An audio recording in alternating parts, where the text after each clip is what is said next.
Sahiwal toll plaza पे वालिद वालिदा बच्ची और गाड़ी ड्राइव करने वाले वालिद के दोस्त को तो पंजाब के इंसदादे दहशतगर्दी के माहिरीन ने दहशतगर्द करार दे के मार दिया सो मार दिया। उसके जिम्मेदारों को मिसाली सज़ा मिले ना मिले, ये सब अब इस ख़ानदान के लिए बेमानी है जो पलक झपकते ही आधा रह गया।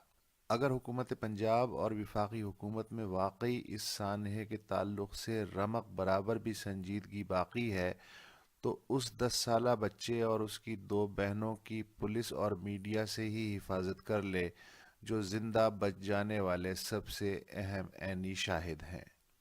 इन जाली मुकाबलों से भी कहीं अलमनाक ये पहलू है कि पशेमानी तो गई भाड़ में, कातिल खुद को बचाने के लिए झूठ की हर हद फलांग जाते हैं। तब अंदाज़ा होता है कि पेशा वराना तरबियत और वर्दी की हुर्मत एक खूबसूरत लफ्जी फरेब के सिवा क्या है।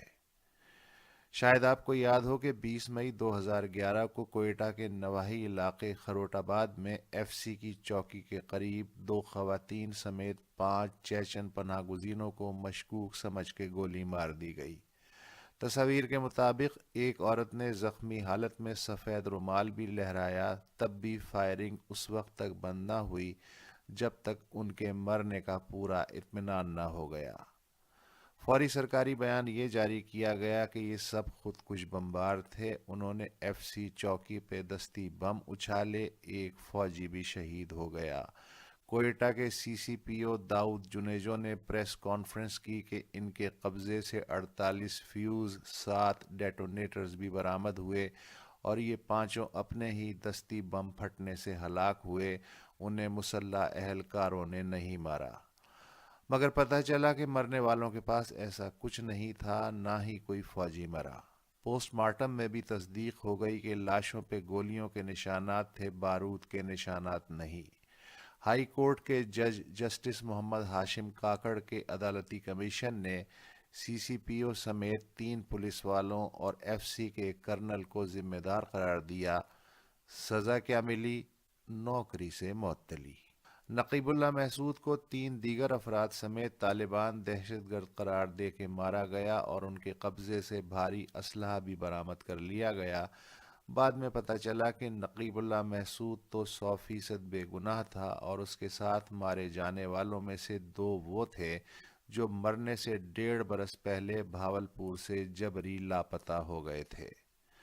अजीब बात है कि जो मुजरिम जेल या थाने में हलाक हो जाते हैं उनमें से 90% को या तो दिल का दौरा पड़ता है या फिर वो दूसरी मंजिल से कूद के खुदकुशी कर लेते हैं। इससे भी अजीब बात यह है कि कई मुलजिम पुलिस की निगरानी से फरार होते हुए जब मारे जाते हैं तो उनके हाथ एक ही हथकड़ी में बंधे होते हैं। इन्हीं बंधे हाथों से वो पुलिस का असलहा छीन के अंधाधुंध फायरिंग करते हुए फरार होते हैं, मगर पुलिस वालों को मौजज़ाना तौर पे खराश तक नहीं आती। बस एक आध हफ्ते साहिवाल सानहे का और शोर रहेगा, उसके बाद तू कौन मैं कौन।